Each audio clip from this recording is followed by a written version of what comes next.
औज़ुबिल्लाहिमिनश्शैतानिर्रजीम बिस्मिल्लाहिर्रहमानिर्रहीम। अस्सलाम वालेकुम। मैं अपने प्रोग्राम का आगाज़ ये सूरह फातिहा से कर रही हूँ, यानी इसका तर्जुमा, तशरीह और मुख्तसर सा तारुफ़।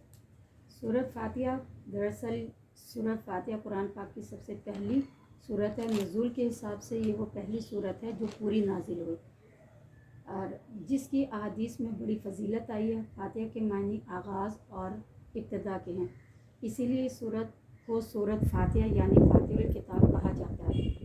इसके भी और भी नाम हैं, हदीस से साबित है। उम्मुल कुरान शिफा सूरत फातिहा। सूरत फातिहा हर जहर के लिए शिफा है।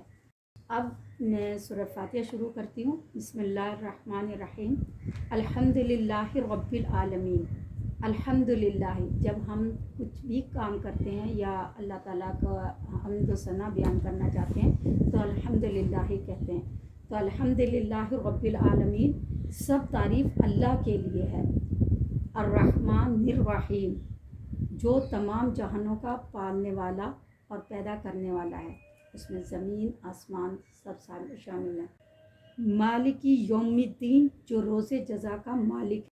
इय्याका नाबुदु व इय्याका नस्तईन, इय्याका नाबुदु, हम सिर्फ तेरी ही इबादत करते हैं, और इय्याका नस्तईन, और तुझ ही से मदद मांगते हैं।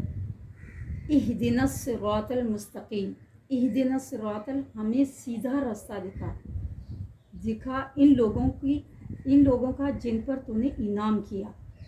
सिरातल लज़ीना अनअमता अलैहिम, इन लोगों का जिन पर तूने इनाम किया, इनकी नहीं जिन पर गज़ब किया गया और ना गुमराही की। आमीन आमीन। ये तर्जुमा है। सूरत फातिहा दरअसल 2 हिस्सों में तकसीम की गई है। अल्लाह ताला ने इसकी 7 आयतें हैं, इसको 2 हिस्सों में तकसीम किया गया है। पहले जो आयतें हैं, अल्हम्दुलिल्लाहि रब्बिल आलमीन, अर्रहमानिर्रहीम, मालिकी यौमिद्दीन, ये अल्लाह ताला के लिए। इय्याका नाबुदु इय्याका नस्तईन, यहाँ से सूरत तकसीम हो जाती है और नीचे ऊपर अल्लाह की तारीफ़ है, नीचे बंदा अल्लाह से मदद मांग रहा है। तो इसीलिए इसको 2 हिस्सों में तकसीम किया गया है। अल्लाह ताला की तारीफ़ बयान की गई है और उसकी सिफ़त बताई गई है। अल्लाह ताला सिर्फ नवाजता है, अल्लाह ताला सिर्फ देता है। अल्हम्दुलिल्लाहि रब्बिल आलमीन, जब हम खाना खाते हैं तो हम अल्हम्दुलिल्लाहि रब्बिल आलमीन अल्लाह की तारीफ़ बयान करते हैं और अल्लाह ताला अपनी तारीफ़ करवाना पसंद फरमाते हैं। निस्फ हिस्सा अल्लाह ताला की हम्द व सना और इसकी रहमत और अदल व इंसाफ बादशाहत के बयान में है, और निस्फ हिस्से में दुआ मंजात है जो बंदा अल्लाह ताला की बारगाह में करता है।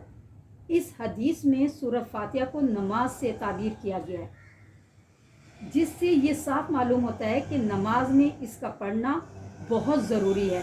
नबी करीम सल्लल्लाहु अलैहि वसल्लम का इरशादात हैं, उस शख्स की नमाज नहीं जिसने सूरत फातिहा नहीं पढ़ी, यानी फ़र्ज़ नमाज हो, सुन्नत हो या नवाफिल आप पढ़ रहे हो, जब तक आप सूरत फातिहा नहीं पढ़ेंगे तो आपकी नमाज पूरी नहीं होगी। इसलिए सूरत फातिहा का पढ़ना बेहद ज़रूरी है। 3 आयतों में अल्लाह ताला हम सना तमजीद या मेरे और बंदे के दरमियान बातचीत है।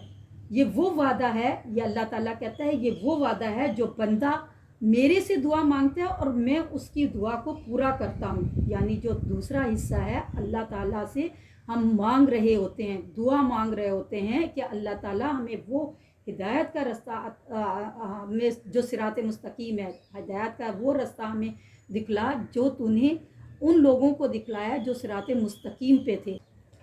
हमने तारीफ़ की अल्लाह ताला की, कि शुक्र किया। एक फूल दिखाया, लोगों ने कहा खूबसूरत है। अब खूबसूरत तारीफ़ करना, ये अल्लाह ताला की तारीफ़ है कि अल्लाह ताला ने एक खूबसूरत फूल उगाया।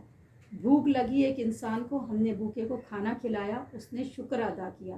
तो दरअसल अल्लाह ताला का उसने शुक्र अदा किया। अल्लाह ताला ने हमारे दिल में डाला कि हमने भूखे को खाना खिलाया और उसने शुक्र अदा किया, उसने आपका शुक्र अदा किया और उसके तवस्सुल से अल्लाह का शुक्र अदा हुआ। अल्हम्दुलिल्लाहि रब्बिल आलमीन, तमाम तारीफ़ तमाम शुक्र अल्लाह के लिए है। मालिक होना और तरबियत देना, परवरदिगार भी और मालिक भी, जो तमाम जहानों का मालिक है। یوم دین کا مالک ہے، جیسا کرو گے ویسا بھرو گے۔ آپ جو کام اللہ تعالیٰ آپ کو ہدایت دیتا ہے کہ آپ اچھے کام کرو اور یا آپ برے کام کرو، آپ کو اللہ تعالیٰ نے دونوں راستے بتائے ہیں اور ہدایت بار بار دی ہوئی ہے۔ پورا قرآن پاک آپ کے سامنے ہے، اگر آپ قرآن پاک پڑھتے رہیں گے اور اس پر چلیں گے تو آپ ہدایت کے راستے پہ ہیں۔ آپ نے تھوڑا سا اپنے آپ کو موڑا تو آپ غلطی پہ ہوں گے۔ تو اسی لیے کہا گیا ہے جیسا کرو گے ویسا بھرو گے۔ یہ آخرت کے دن کا ہوگا، ایک دن آئے گا تمام انسان اٹھا لیے جائیں گے، جو قیامت کا دن ہوگا، جس کا مالک اللہ تعالیٰ ہوگا، جو سزا اور جزا کا مالک ہوگا۔ ہم صرف تیری ہی بندگی کرتے ہیں اور کرتے رہیں گے، ہم تجھی سے مدد مانگتے ہیں اور مانگتے رہیں گے۔ ہمیں یہ جملہ ہمیشہ اپنی عبادت میں بار بار دہرانا چاہیے، کیونکہ ہم اللہ ہی کے محتاج ہیں اور اسی سے بار بار مانگیں گے تو اللہ تعالیٰ اپنے بندے کی دعا سنتا ہے اور وہ خوش ہوتا ہے کہ یہ بندہ میرے سے مانگ رہا ہے، کسی انسان سے جا کے وہ نہیں کہتا۔ اگر ہم اس کی ایک مثال میں آپ کو دیتی ہوں کہ اگر ہمارا کام کسی انسان کے پاس پھنسا ہوا ہے یا ہم کسی سے جاب لیس ہے تو ہم کسی کے پاس کہتے ہیں کہ بھئی اگر آپ کے تعلقات ہیں تو آپ ہمارے لیے جاب کا انتظام کر دیں۔ آپ نے ایک دفعہ کہا، ٹھیک ہے، اس نے پھر آپ وہ بھول گیا یا کچھ ہوا تو آپ نے دوبارہ یاد کروا دیا، پھر تیسری بار آپ نے اس سے نہیں کہنا، کیونکہ وہ پھر کیا ہوگا، اس کو اتنا اپنے پہ تکبر ہو جائے گا کہ یہ میں ہی اس کو دلوا سکتا ہوں اور اللہ کے اختیار میں تو ہے نہیں، میں کر سکتا ہوں، تو یہ آپ غلط کر رہے ہیں، پھر آپ گناہ کے زمرے میں آ جاتے ہیں۔ اس لیے آپ نے اس کو تکبر میں نہیں لانا ہے، تو آپ اس کو ایک دفعہ کہیں گے، دوسری دفعہ آپ اسے یاد دہانی کروائیں گے، تیسری دفعہ آپ چھوڑ دیں گے۔ پھر اللہ پہ بھروسہ کریں اور دعا کریں اللہ سے، کیونکہ وہی نوکری، وہی رازق ہے، اگر وہ ایک در بند کرتا ہے تو 100 کھولتا ہے۔ دوسروں کو راستہ بتانا، ہدایت دینا اللہ کا کام ہے، اور اگر کوئی آپ سے راستہ پوچھتا ہے، آپ بتاتے ہو کہ جی فلاں گلی میں فلاں جا کے تیسرا گھر ہے یا چوتھا گھر، یہ آپ نے وہاں کھڑے کھڑے اسے بتا دیا جو آپ سے پوچھ رہا ہے، اگر آپ اس کے ساتھ جا کے اس کے جگہ پر پہنچا دیے، یہ ایک اچھی ہدایت ہے، یہ اللہ تعالیٰ کو زیادہ پسند ہے۔ 3 آیتوں میں ہم ثنا تمجید، جو اوپر کی 3 آیتیں ہیں، الحمدللہ رب العالمین، الرحمن الرحیم، مالکی یوم الدین، یہ جو 3 آیتیں ہیں اس میں ہم ثنا اور تمجید ہے، یہ میرے اور بندے کے درمیان گرا ہے۔ یہ اللہ تعالیٰ کہہ رہا ہے کہ میں اور میرا بندہ دونوں اس میں شامل ہیں۔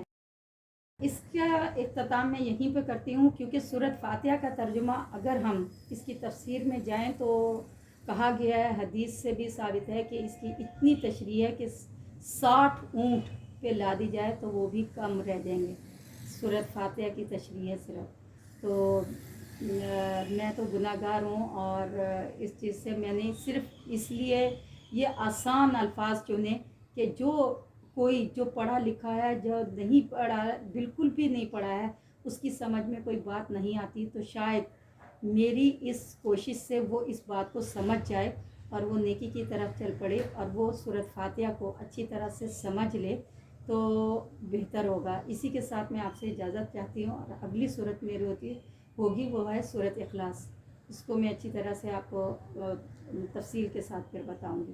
اسی کے ساتھ اجازت چاہتی ہوں، اللہ حافظ۔